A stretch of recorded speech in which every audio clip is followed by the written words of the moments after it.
The Large Hadron Collider is one of the wonders of the modern world. It's believed to be the largest and most complex machine mankind has ever created.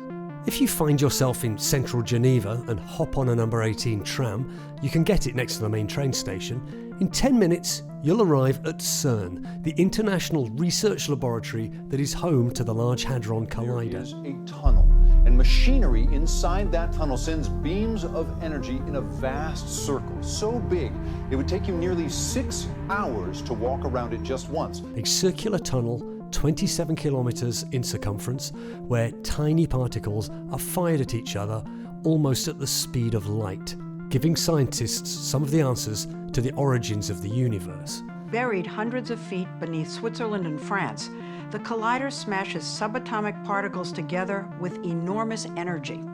By studying the collisions, scientists have already made a major discovery, the Higgs boson. Some call it the God particle. Welcome to A Book, A Place, Geneva, the podcast that's part book club, part travel guide and part history podcast. On this episode, the place is CERN, C-E-R-N, a French acronym that in English translates as the European Organisation for Nuclear Research. That's the place. The book, not a science textbook, not even really science fiction, but a best-selling thriller by the author of the Da Vinci Code.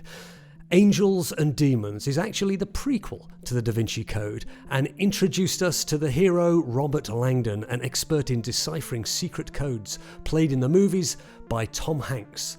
The violent denouement of Angels and Demons happens in Rome, but the violent beginning is right here in Geneva at CERN. Hundreds of thousands are gathered in St. Peter's Square for conclave. It is on this night, in Vatican City, that an ancient ritual is taking place. In this podcast, I go to CERN to talk to a particle physicist who owes her whole career there to Angels and Demons. I think when I was maybe age of 12 or 13, I was interested in sci-fi. And I don't remember anymore how I came across Angels and Demons, but I got interested because it had some background story about this very crazy physics research about antimatter, matter, and so on. So I read the book. I got very interested by the description of CERN and what people were doing there. And I was so impressed that I thought, oh, maybe this is what I want to do in my future. And I talked to an author who, like Dan Brown, uses CERN as the location for an action-packed story about the good and the bad sides of science. It's like all your science fiction film fantasies coming true around you. There's a giant tube ahead of you. There are enormous girders. You're wearing a hard hat. You're wearing a Geiger counter around. Whether you've read Angels and Demons or not, don't worry, we'll be talking you through some of it, and I promise no spoilers. Before we head to CERN, I just want to read the author's own words about the place. In an interview I found on bookbrowse.com, he is asked, "Your novel begins inside the real-life Swiss scientific research facility called CERN. Can you tell us more about CERN?" Dan Brown replies, CERN, the Conseil Européen pour la Recherche Nucléaire, is the world's largest scientific research facility. It is located in Geneva, Switzerland, and employs over 3,000 of the world's top scientists.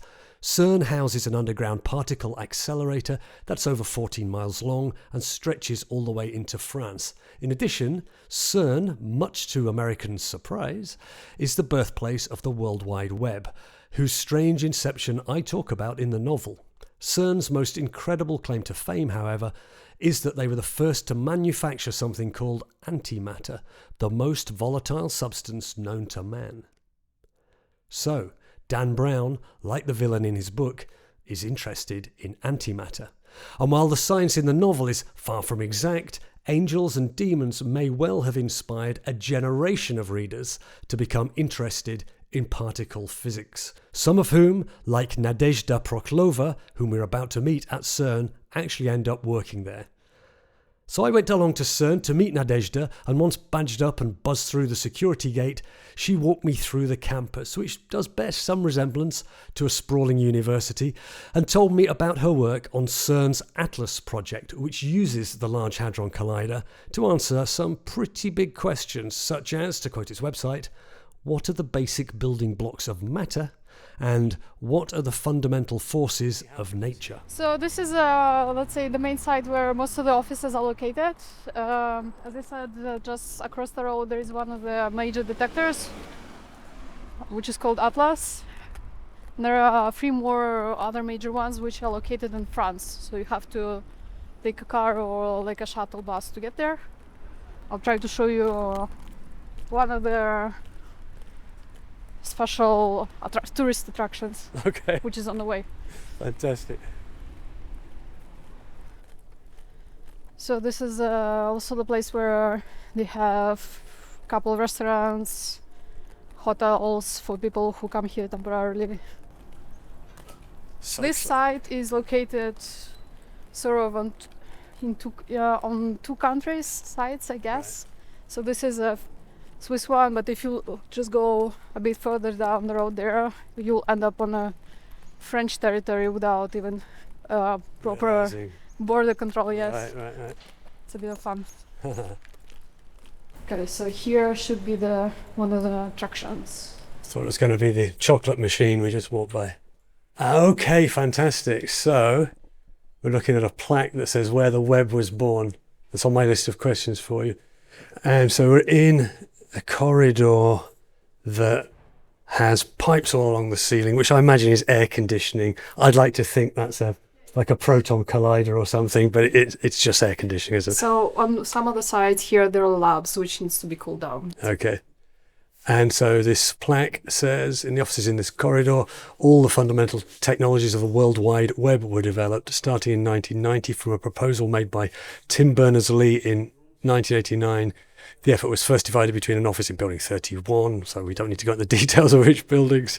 At the end of 1994, Tim Berners-Lee left CERN to direct the WWW Consortium, also known as W3C, a worldwide organization devoted to leading the web to its full potential. So here we are. This is where the internet was born. It's funny when you think of things like the internet of just existing. It's a bit like running water or electricity. Yeah. But someone had to make those things work, right, for us. Yeah, the first picture was also uploaded. Let's say here it was the picture of the female music band, which exists here at CERN. I don't think they're playing anymore, but there was a maybe 70-year-old anniversary of CERN, so they came back and they gave a show. Oh, really? So what, they sent a photo via the internet? Yeah, so it was the first photo ever uploaded. Okay. Yeah, it's hard to imagine what a big deal I think must have been. You know, we're used to taking a picture on a phone and sending it anywhere in the world in a second, right? But things have changed. So above us is what's called main auditorium. It was used, for example, to present results on Higgs boson discovery back in 2012. And we're entering the restaurant. Here's where we need to be. The restaurant, the canteen. So we can get coffee there. Okay, I'll switch this off for a second. So, having walked along roads called things such as Albert Einstein Street, and through the office building where the World Wide Web was born, Nadezhda leads me to the main CERN cafeteria. There are casually dressed people drinking their morning coffee, and no one is yet using the ping pong table, where a poster is calling for entrance to the CERN's 70th anniversary table tennis tournament. If the promise of a prize were not incentive enough, the poster is adorned with black and white photos of Nobel Prize-winning scientists of old, accompanied by captions that tell us Niels Bohr used to beat everyone at table tennis, and Otto Frisch played the game on a table that had been set up in the library. If the names are unfamiliar, Google them. These are huge figures in our understanding of the universe. And with coffee and croissant, I sit down with Nadezhda and ask her about the career path that brought her to Geneva. Nadezhda, so you've kindly invited me to CERN today, and we're sitting in the most important beating heart of the place, which is the cafeteria.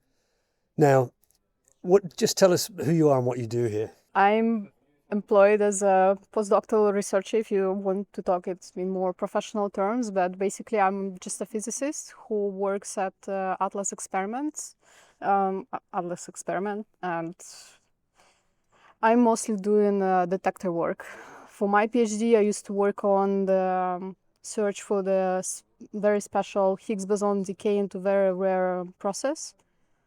And now I'm just mostly focusing on the part of the detector, which is data acquisition, and also the reconstruction of important and essential particles, which are used in many physics analysis, such as electrons and photons. And also trying to be involved a little bit in a new detector, which is going to replace some of the inner parts of Atlas detector in, let's say, probably by 2030.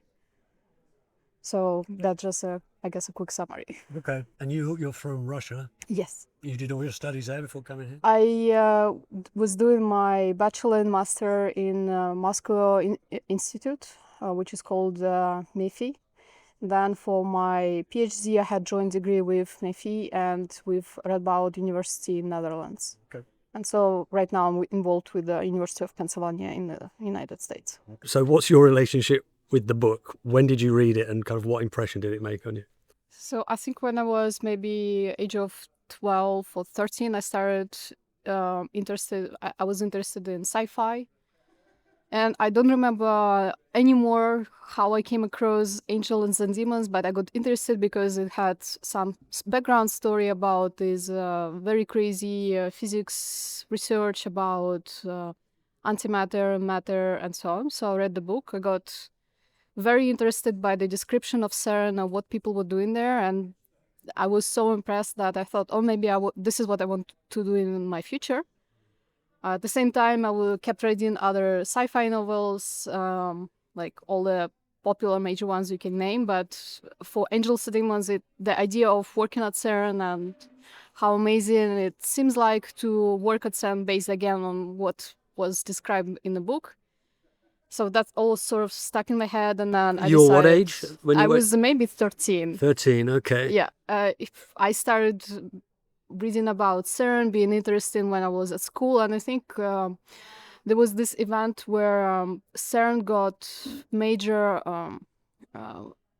incident at the LHC with one of their magnets. I don't remember anymore what it was, but it was basically a major problem which happened in 2008. Oh, this is a real life actual Yeah, this story, was the real life story, yes. The LHC, the Large Hadron Collider. Yeah, so the Large Hadron Collider broke down for a year or something, and there were jokes that someone forgot a sandwich on one of the cooling station or magnets, and then it froze, and then that created a hole in the magnet or like cooling station, and that's why there was an incident. And also people at the time, because there was all this publicity happening with CERN, were joking a lot about that CERN is responsible for black hole creation and it might destroy a world. So it was like in the news.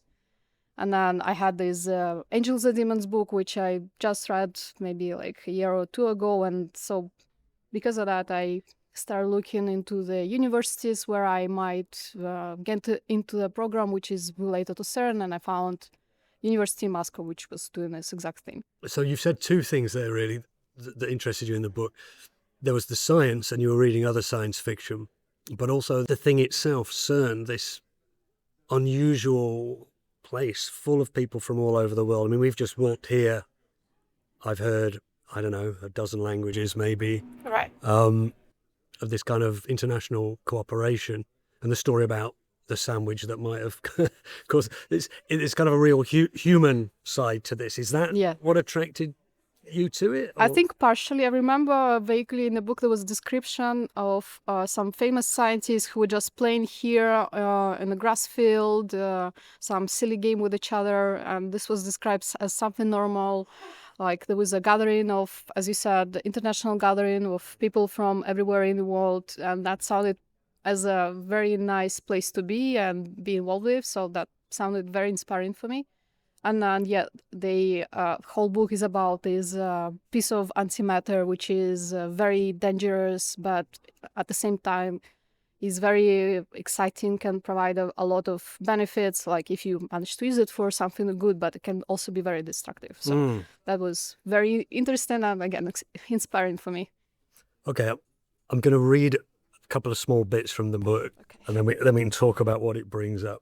I'm going to read the very start because this is a massive best-selling thriller, right? I don't know how many millions of copies it sold, a Hollywood movie. This came before the Da Vinci Code, which was Dan Brown's real massive breakthrough success.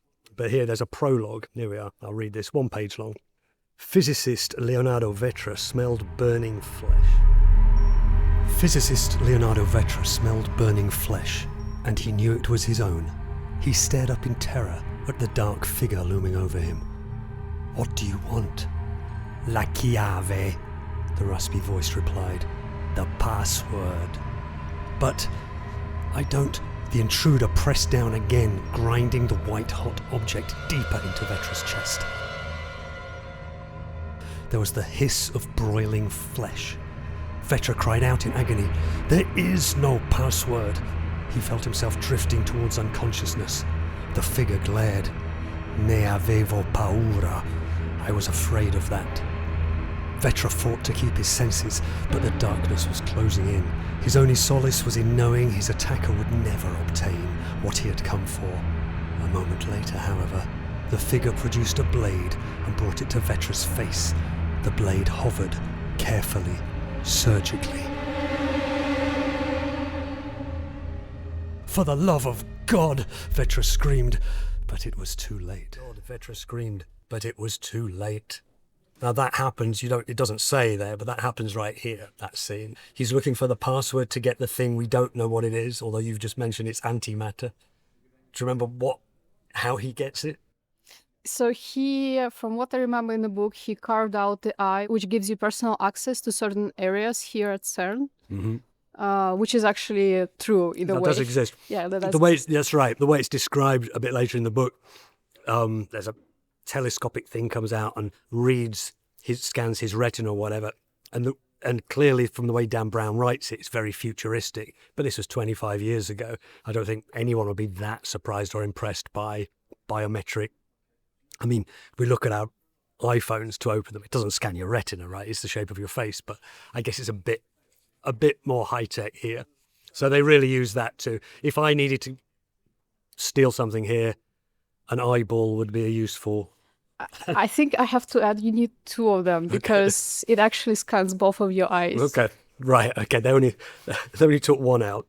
Okay, so just like Langdon, Robert Langdon, the hero of this story, who's played by Tom Hanks in the film, he's just arrived at CERN. He's been called in because they found the body of this scientist with his eye missing and this thing branded into his chest. And so Langdon's never been to CERN, and in fact, he's never even heard of it. This was quite surprising, but it's a good way, I suppose, for the author to have some exposition about CERN.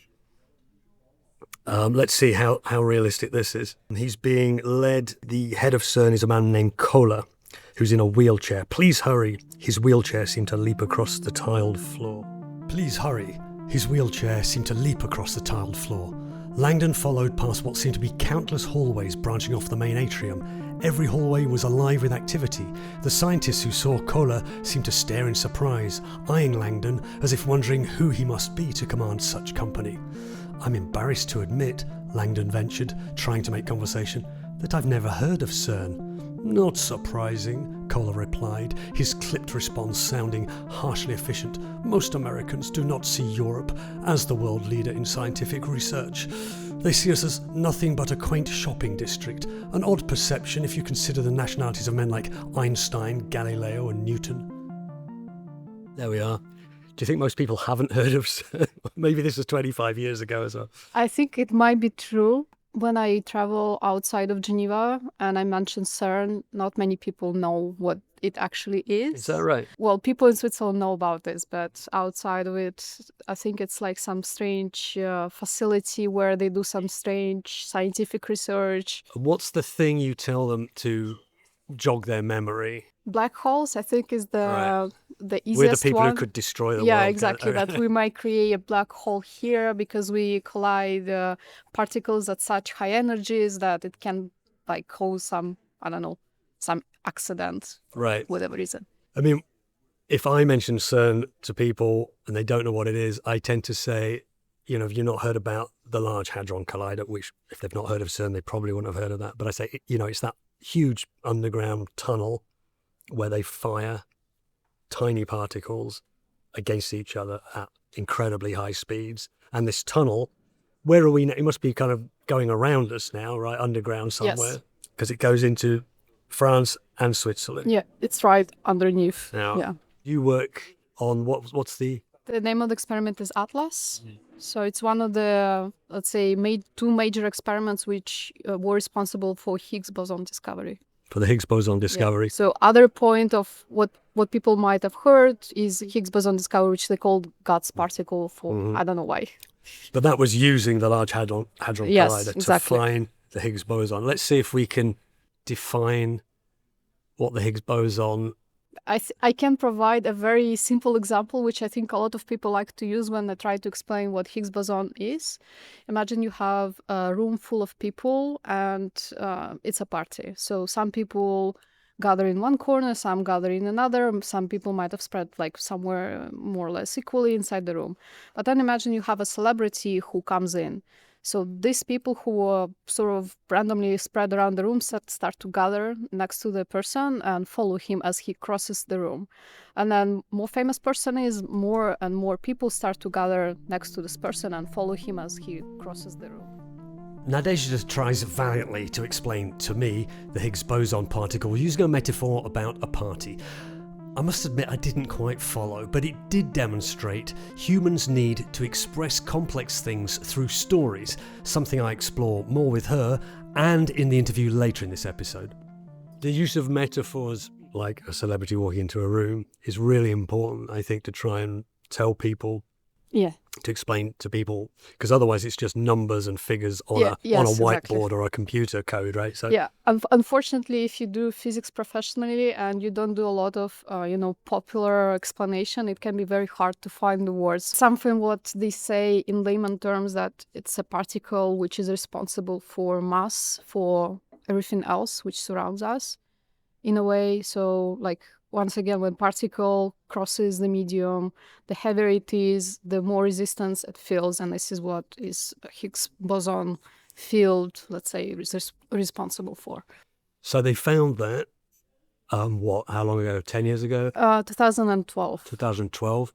So isn't that job done, finished? We know how mass is created. Why are we still working on it? What are you working on? This is a good question. I think it's a very good question. People ask to physicists in sense why we should keep giving you money for the research. The answer is that there is certain prediction of what Higgs boson should look like, what properties it should have, what mass it should have exactly to a very small point. So what we keep doing is that we keep investigating all the properties, keep making more precise measurements of its mass and everything else, and see if it actually decays and what it should decay. Because if we find some deviation from this, even the smallest one, it means that our current predictions are wrong and our theory is not correct. And there are already other indications that our theory, the way we see the world and describe the world from physics and mathematical point of view, is not full. It's like doesn't explain all the problems and all the everything we see in the world. I'm going to read another bit from the book, and this is Robert Langdon having a similar conversation to the one we're having right now. He's talking to this man, Kola. A young man jogged by. His T-shirt proclaimed the message. A young man jogged by. His T-shirt proclaimed the message, "No gut, no glory." Langdon looked after him, mystified. Gut? General unified theory, Kola quipped. The theory of everything. I see, Langdon said, not seeing at all. Are you familiar with particle physics, Mr. Langdon? Langdon shrugged. I'm familiar with general physics, falling bodies, that sort of thing. His years of high diving experience had given him a profound respect for the awesome power of gravitational acceleration. Particle physics is the study of atoms, isn't it? Kola shook his head. Atoms look like planets compared to what we deal with. Our interests lie with an atom's nucleus, a mere 10,000th the size of the whole. He coughed again, sounding sick. The men and women of CERN are here to find answers to the same questions man has been asking since the beginning of time. Where did we come from? What are we made of? And these answers are in a physics lab. You sound surprised. I am. The questions seem spiritual. Mr. Langdon, all questions were once spiritual. Since the beginning of time, spirituality and religion have been called on to fill in the gaps that science did not understand. The rising and setting of the sun was once attributed to Helios and a flaming chariot. Earthquakes and tidal waves were the wrath of Poseidon. Science has now proven those gods to be false idols. The theme of this book, apart from basically being a thriller, a murder mystery and a conspiracy theory, is also about the relation between science and religion. Right. Is this something that 13-year-old Nadezhda was thinking about? Like, what is God? What is creation? Where are we from? I think so, because probably that's the age where you start asking yourself that type of question. So that book was, in that sense, very interesting to read and later to think about. On the same page here, we're still in the first chapter, I think, Mr. Kohler says, soon all gods will be proven to be false idols. Soon all gods will be proven to be false idols. Science has now provided answers to almost every question man can ask. There are only a few questions left, and they are the esoteric ones. Where do we come from? What are we doing here?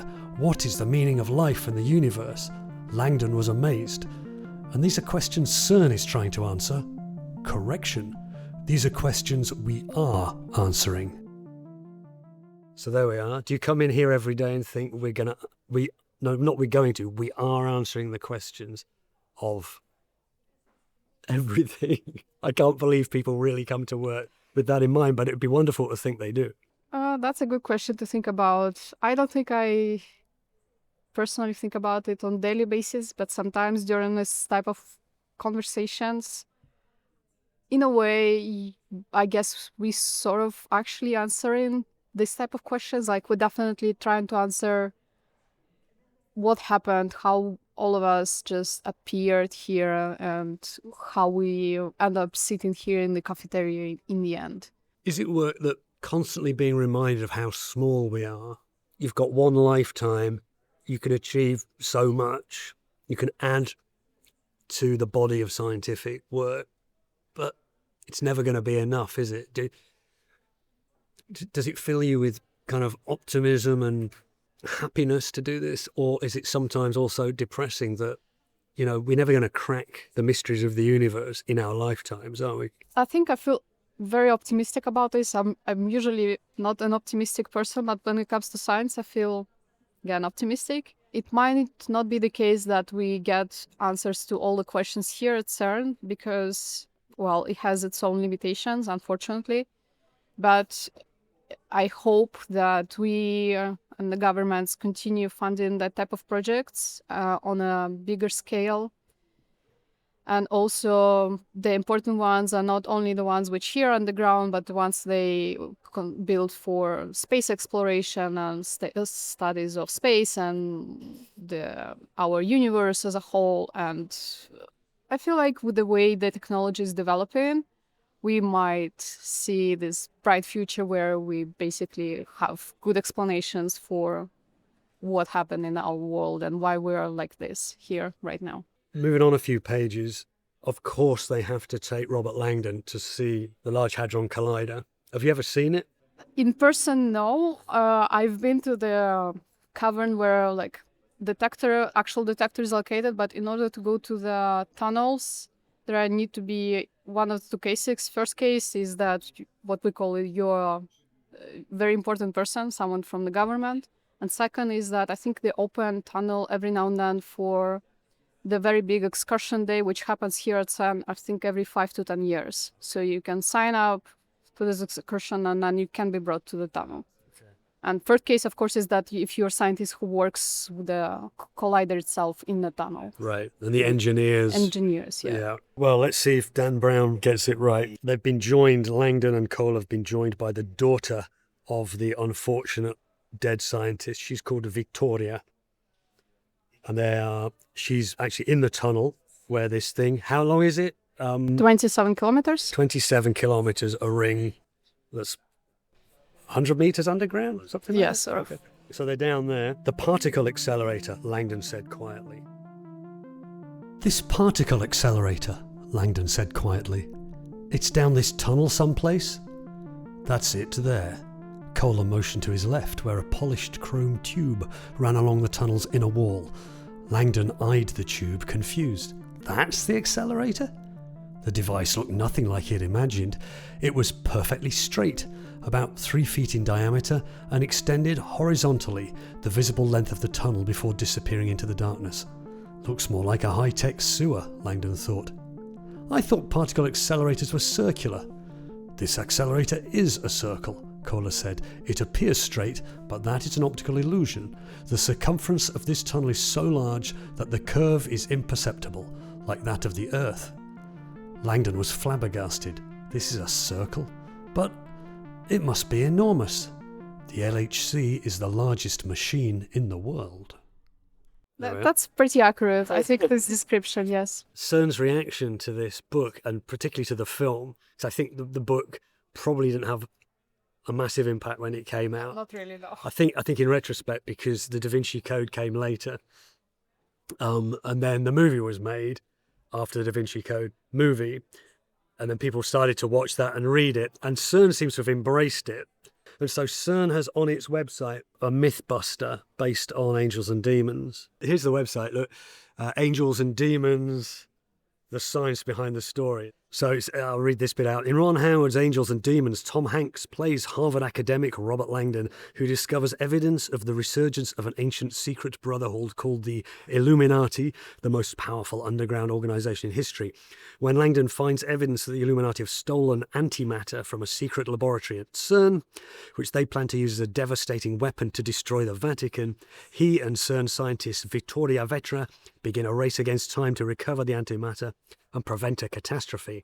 But what is antimatter? Is it real? Is it dangerous? And what is CERN? So you can go on this internet site and find this. These are the frequently asked questions. Does CERN conduct secret research? How is antimatter contained? Can antimatter be used as an energy source? It doesn't have what is antimatter. Do you know in a sentence what antimatter is? Well, we all made out of matter. You can imagine it as we made out of particles with certain charge. And the easiest explanation of antimatter is that you take everything the same, but you just change the charge. Let's say, well, everyone knows about electrons and that they have a negative charge. So the antimatter analog for electron would be something called positron. It just has positive charge instead of negative, but everything else is the same, like all the properties. And it's actually one of the, let's say, great mysteries of life. How is that we all made of matter and there's almost no antimatter in this world? In the book, they create antimatter and they store it in this flask, and that's the thing that's stolen, and it becomes a bomb that's going to blow up the Vatican. I won't give the ending away. Does the Vatican survive or not? You'll have to read the book or watch the film. I'm just looking for the question, can it be used as a weapon? They say, can it be used as an energy source? Oh, that's the other thing. The reason that Vittoria and her deceased father were researching this was partly to explain, the secrets of the universe, but also because antimatter, they say, will be the glorious future energy source. That will be this clean, abundant energy source. But CERN is keen to put us right on this. Do you know why this is not possible? At least with the current level of technologies, the amount of energy you need to spend on create antimatter basically equals the amount of energy you can get from using antimatter as an energy source. So unfortunately, at the moment, we cannot do this, which will be very nice as it is indeed a very clean source of energy. Right. So CERN on their answer there is the inefficiency of antimatter production is enormous. You only get 1/10 of a billion of the invested energy back. If we could assemble all the antimatter we've ever made at CERN and annihilate it, that's the word that alarms Robert Langdon, the annihilation when matter hints antimatter. Right. We annihilate it with matter, we would have only enough energy to light a single electric light bulb for a few minutes. So fortunately and unfortunately, it's not as powerful as the book suggests. Unfortunately, I wasn't allowed a peek at the Large Hadron Collider buried deep beneath our feet, but as we were leaving, Nadezhda showed me a model of the Large Hadron Collider, about 2 to 3 meters high. This is the outside section of it. So the actual size of it is, I think you can compare it to maybe 4-floor building, which is all fitted underground. But this is where the pipe from Large Hadron Collider is going through. I see. And right in the middle, there are collisions of protons which are happening and which this detector is trying to register. And it's circular so that it can register particles going in all of the direction. It sort of like hugs the pipe in a way. And how often is that operational? How often are you colliding? So we are operational from March until October or November. And then there is a technical break basically to check the machine status, that everything's fine, replace the pieces of hardware which are not working anymore. And then after the break, again from March, everything starts to work again. Okay. And how many collisions take place? Is it one or two? Is it thousands and thousands? Thousands and thousands. So they usually last 4 hours. Let's say within a day, there might be several, what we call period of collisions. One collision happens every 25 nanoseconds. So then you can fit them, you can sort of estimate how much you can get within a few hours. Right. I can't estimate how many. A lot. A lot. You got to say a lot. Yes. Armed with the knowledge that there are a lot of particle collisions in the Large Hadron Collider, I left Nadezhda to her important work. While researching this podcast, I came across several other books set at CERN, but the most remarkable is one called Collision, a collection of short stories inspired by the science where each author, including literary giant Margaret Drabble and Doctor Who writer Stephen Moffat, is paired up with an actual scientist to help them create the stories. The scientists then get to write an afterword to each story in the book. I spoke on a Zoom call with one of the book's editors, Connie Potter, who works in communications at CERN, and to one of the writers of the short stories in Collision, journalist and author Bidisha. Hi Connie, how are you? Hello, I'm fine, thank you very much. Sitting in a very hot office here. Are you in CERN as we speak? Yes. Is it hot because you are doing all kinds of nefarious things underground in the Large Hadron Collider? No, not for me. It's hot because none of our offices have air conditioning, which is fine. And I've got a lot of work to do, but I'm sure it's cooler underground actually than in our offices. That's true, it might be. And we've also joined on the same call from London by Bidisha. Bidisha, how are you? I'm fantastic, and I'm envying Connie's heat because the midsummer in London is as drab as you could possibly imagine. Well, I'm in Geneva as well. It is quite warm, and I'm far enough away from CERN. So we're going to talk about this book, Collision. Now, this episode is about Angels and Demons, which is the book that's best known for being set at CERN, the one I could find, and it's a book I read years ago. But as I was researching this, I came across this fantastic book which Connie put together. Connie, tell us what is Collision, why you did it and how you did it. I can't take all the credit. I can't take much credit for it, really. It's a colleague of mine, Rob Appleby, who's with the Manchester University in the UK, does a lot of great outreach, and he has worked with the publisher Comma Press before. It's a non-profit publisher on a different anthology of short stories. I don't remember exactly what the topic was, but he enjoyed it very much. It was quite a successful book, and came up with the idea, why don't we do one with physicists, engineers, people working at CERN, and pair them with some authors, some Comma Press authors, and some others, and see what comes out of it. We emailed over, I don't know how many mailing lists I wrote to. I wrote a synopsis of the project and invited people to send in a short summary of an idea of a story. Sorry, this was a letter to authors or to scientists? This was to authors, the right? Scientists. I did the science. Oh, you started with scientists, okay. We ended up with over 300 ideas that came back that we put in a database and slimmed those down, took a few too far out ones out of the list. We told the authors, here's the database, have a look, pick a story. After that, we matched the submitter and the author together and they had a few Zoom meetings. Few of them have actually ever met in person. Most of them have met over Zoom, and the end result is Collision. And so it's a collection of, it's a dozen or so short stories. Really, really varied, aren't they? Very, very diverse.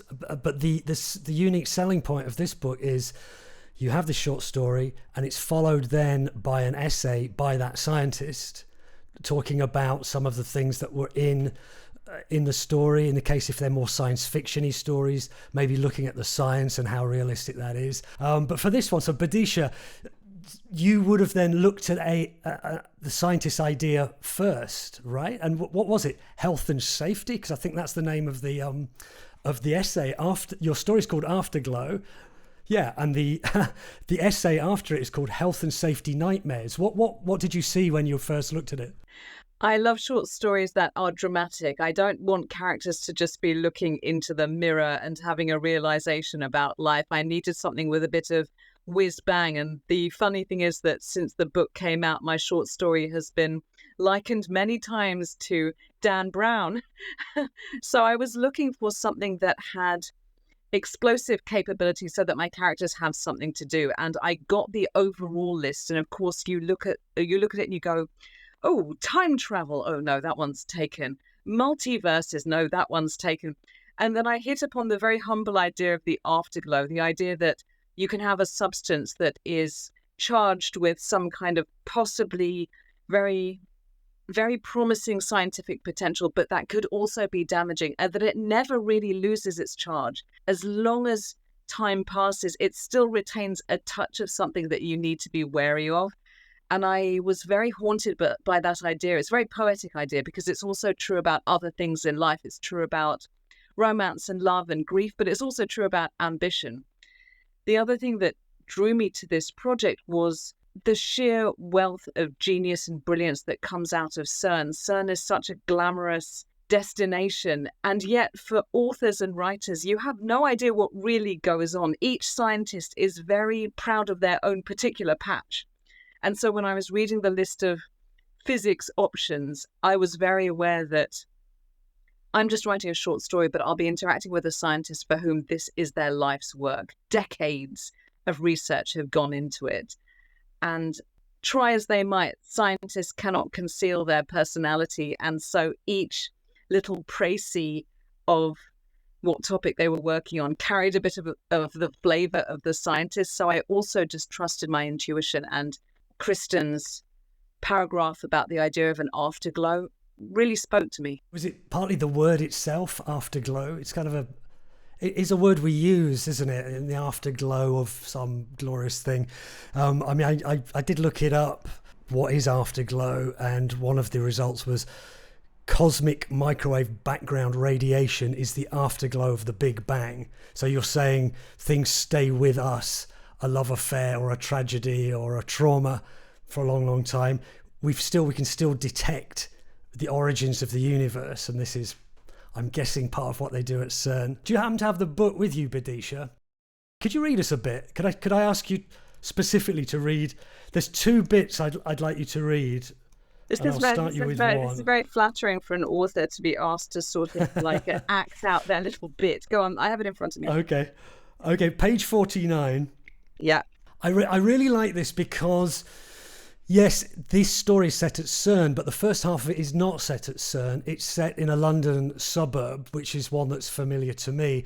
And I think you evoke the place and certainly the character of this girl. The girl, Mira, has found a mysterious package in the toilets at Westfield Shopping Centre in West London. And it turns out to be radioactive, and she takes it back to the hospital where it's marked that it's from, and she gets kind of interrogated there. And I think this kind of sets up something about her steely personality. Okay, this is no indictment on the NHS or on any hospitals in the Shepherd's Bush and Hammersmith area, by the way. It's pure fiction. The guard pushed open the door with his giant teddy bear knuckles, and a frazzled man in a rumpled shirt and jeans came in, grasping a stack of papers.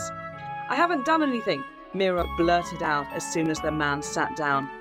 No, of course you haven't. Please don't think that, he said, clutching the papers to his lap. I don't think that, said Mira. The man massaged his neck. So, the thing is, he said, the package from Westfield Supermarket, shopping centre, Mira corrected him. The package is radioactive, he said. He looked at her. She looked back, blinking in slow motion. And that means what? She said. Radioactive medicine. Radiopharmaceuticals, he said. That means nothing to me, said Mira. The man spread his fingers. They trembled. You nervous? Said Mira. The man froze, his eyes bugging slightly. He thinks I'm tough, Mira realized. A nails-hard local girl, possibly a truant. One of those girls who took off her hoop earrings before she fought on the sad little triangle of grass called Shepherd's Bush Green. Mira relaxed. We get this idea of this vulnerable, but perhaps outwardly tough girl who has this odd experience, and then the story jumps forward to her working in CERN. What did you imagine her life to be? Because I've spoken for this episode to a young woman who was working at CERN, who kind of dreamt of coming here after reading Angels and Demons. Maybe your character, Mira, took in some way a similar kind of life journey. I think that's exactly it. And I'm very fascinated by what leads people to their careers, because if you're lucky, and in my case too, the idea of a career begins when you're around 12 or 13. You have an inkling of what you're into. In the case of the story, Mira is not a survivor herself, but her mother dies of breast cancer. And so the idea of radiation, of chemotherapy, of things like this being both damaging to the body and healing to the body makes her interested in science. The moment we hear the word radiation, we think of it as something negative. And yet, of course, it can be used by scientists for good and for ill, depending on their own ambitions. I think also for the characters and for people in reality, CERN is seen as being something to pin your ambition on. It's like wanting to go to Oxford or Cambridge or wanting to scale Everest or something. It's not just any other place. And so if you strive for excellence, or if you have some kind of reason, which in Mira's case is her own natural intelligence, but also trauma. She's trying to go to the place that was the source of the thing that could have helped her mother, who was a cancer victim, but maybe it didn't. But maybe if she keeps working there, she can save others. I think maybe that's what she's telling herself. And yet also, CERN is just a very glamorous place. It's a glamorous setting. It's so far away from Shepherd's Bush. And I had to start at Westfield Shopping Centre because for various reasons, I sadly know it very well. And I thought, what would get you from Westfield Shopping Centre to CERN? Well, intelligence, ambition, drive, lots of opportunity. And there's a moment which is referred to later in the story, which is that when she was studying, her tutors found out her potential and they said, okay, you know what, if you're really promising, you can do a PhD program there. You can go beyond the limits of just this country in the name of excellence, and we will fund you, we'll support you in that. So it's also a story about reaching for your dreams and going for what you want and just trying to get to the top. Don't think small. And unfortunately, as the rest of the plot in the story plays out, there are other characters like the villain character who's very, very entertaining, whose own ambition leads him to not play small with extremely dramatic consequences. I do like the fact that you're embracing the Dan Brown comparisons that you've obviously had. It's true, this is the closest to Angels and Demons of all the dozen or so stories in the book, which you don't expect when you start in you know the hospital in West London. It does get quite dramatic, let's say that. I might invite you to read one other bit. So she becomes she works at CERN and she's showing around a delegation, kind of a health and safety delegation, right to the heart of the Large Hadron Collider. And we do meet your villain character, but we meet another character before then called Dr. Ingrid Meyer. It's on page 61.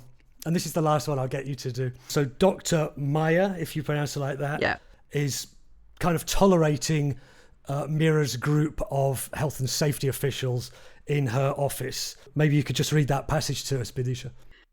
I should clarify that the idea of having a mini fridge full of cocktail mixers at CERN is a pure invention of mine. Okay, we'll take your word for it. We're here for a safety assessment, Dr. Meyer, said Mira pointedly. Ingrid shrugged, let the mini fridge door swing shut, took a slurp of coffee and addressed the group, who were twisting around, staring at everything. How many of you understand physics even a little bit? Ingrid demanded. A few hands went up, timidly. Ingrid said, don't think of protons as stones you smash together. Think of them as carriers of energy. So when you collide the protons, you are adding energy to energy. So the proton becomes very heavy with energy, she said, her hands pulsing in front of her boobs to stress each word. She pointed emphatically downwards. Do you know what is down here? Do you know what is the main purpose of our mission? We are building a time machine. The interesting, apart from the delightful notion of the drinks cabinet in the office, what this says to me here is really why I'm talking to the two of you now. It is the use of metaphor to describe, in this case, science and physics. And that's what stories do. Bidisha, that's what you've done in this story and the dozen other authors here. And I imagine Connie was at the heart of your idea.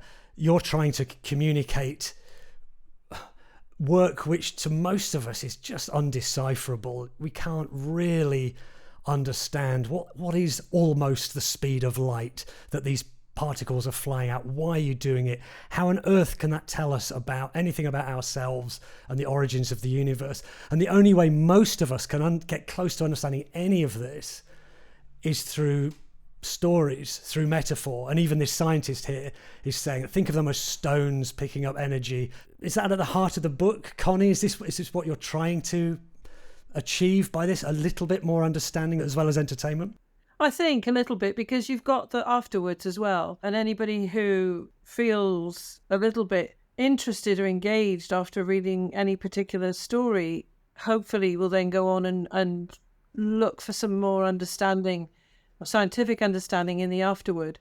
But I think what's turned out for me really well with this book is the range of authors is so wide. You have such a variety of voices and how they have interpreted what were all essentially scientific ideas for stories. And yet what these authors have skillfully done is pick something, and through the conversations they had with the scientists, have created a story with what they have perceived out of the science, and using their normal style of writing in their own books. That allows us to reach, hopefully, I mean, you have to get past that, oh, it's a book about science on the shelf first, that people actually get it in their hands and start reading it. They'll find something that they can identify with, that they can enjoy, because it's not all, for example, Stephen's very sci-fi, not going to say it's Doctor Who-ish, but it is kind of sci-fi. It gets your scientific imagination going, beautifully written. Many people love that style. There are a couple of others. Stephen Baxter's the same. Ian Watson goes down even more a darker hole with the whole language and everything that he uses.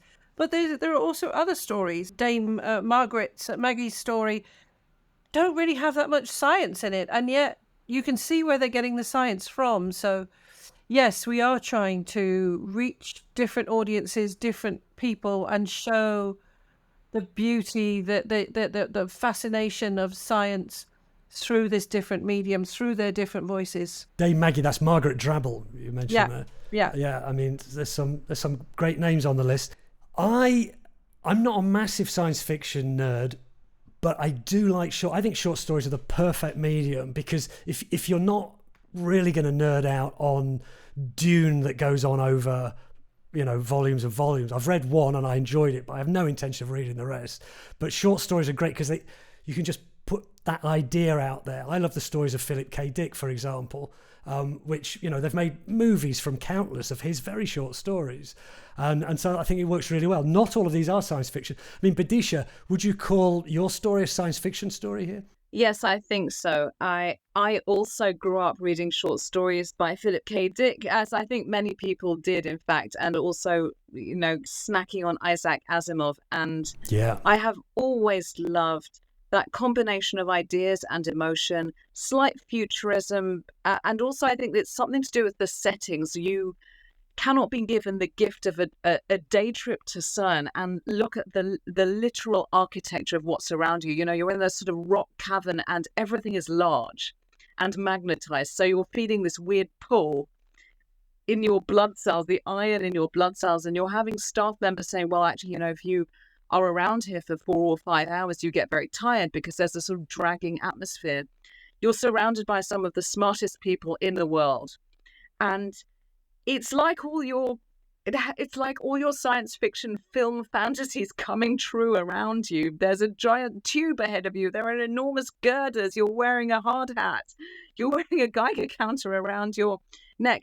And it's so suggestive, both to me as a journalist and to me as an artist, that of course I want to write about it, because I hadn't realized this until I went, but CERN is not a public venue that anyone can just book a ticket and go into for a family day out. I do think they should open up because it's utterly fascinating, but they don't.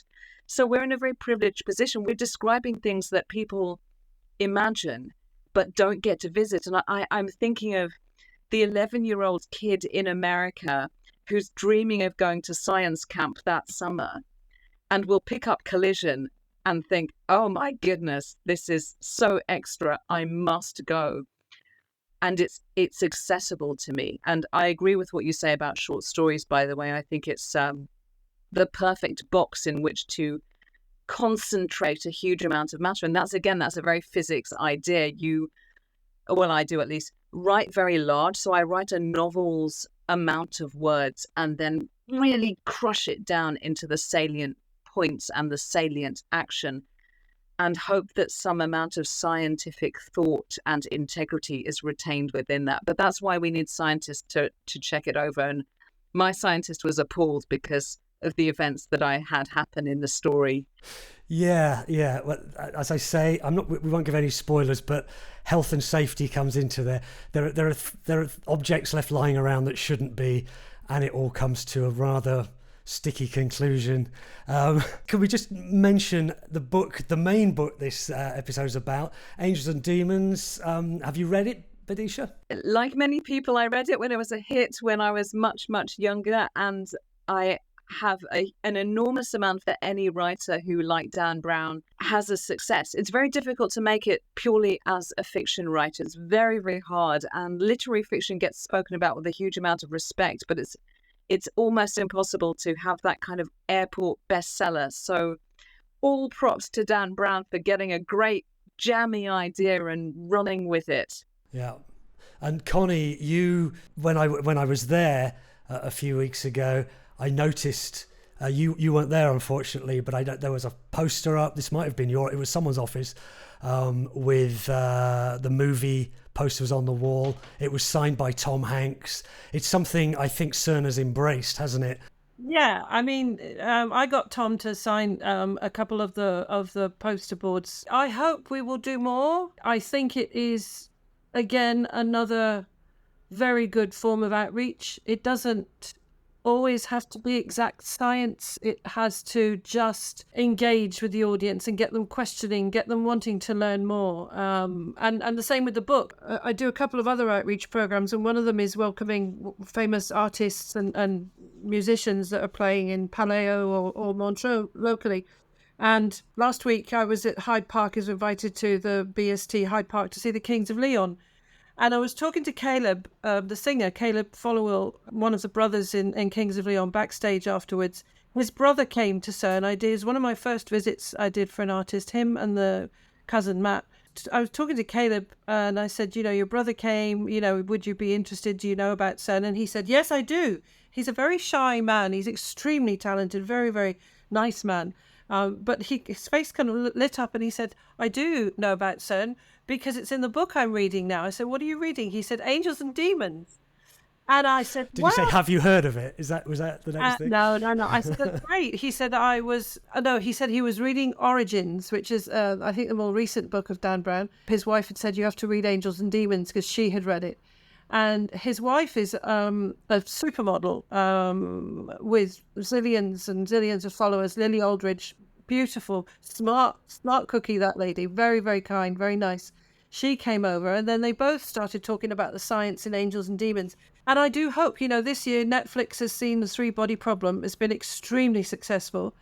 They had to recreate CERN. I asked them why they didn't film here, and it was because they were filming during the pandemic, so they were kind of restricted. But I'm hoping they'll come season 2, welcome here and work within our safety guidelines. But let's see what more filming we can do along the same lines. Vidisha, are you going to write more science fiction? I'm a real reader and fan of the genre, and in fact I do think that there shouldn't be any differences between genres. So there shouldn't be a split between art and science. There shouldn't be a split between science fiction and romance.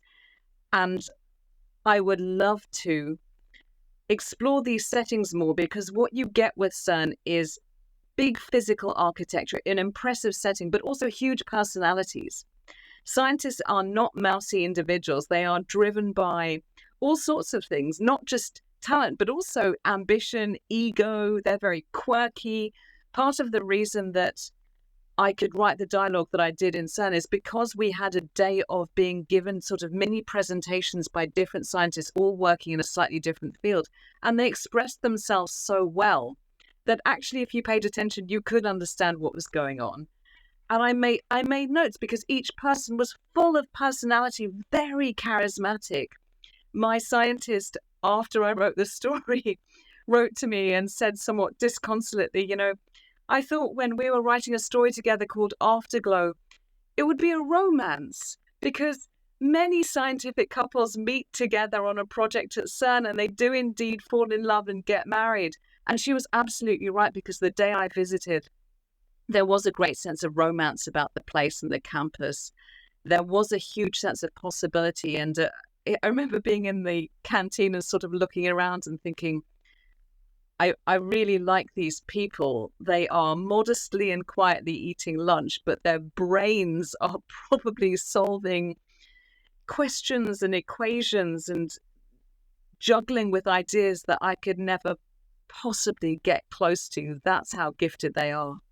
So it's a shout out then. Your scientist is Kristin Lowasser. Yes, and she was from the University of Sheffield.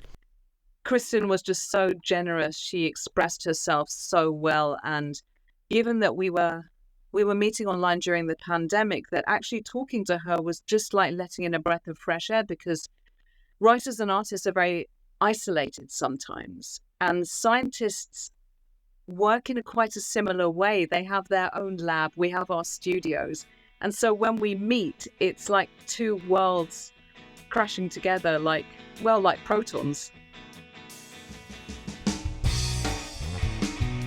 The book was Angels and Demons by Dan Brown, and also Collision, edited by Rob Appleby and Connie Potter. The place was CERN. Thanks to the many people who helped me make A Book, A Place Geneva. This is the last episode of this season.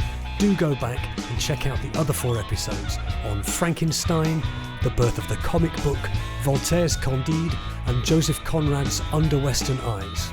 All books and places mentioned in these podcasts and all the sources I used are on the website abookaplace.com.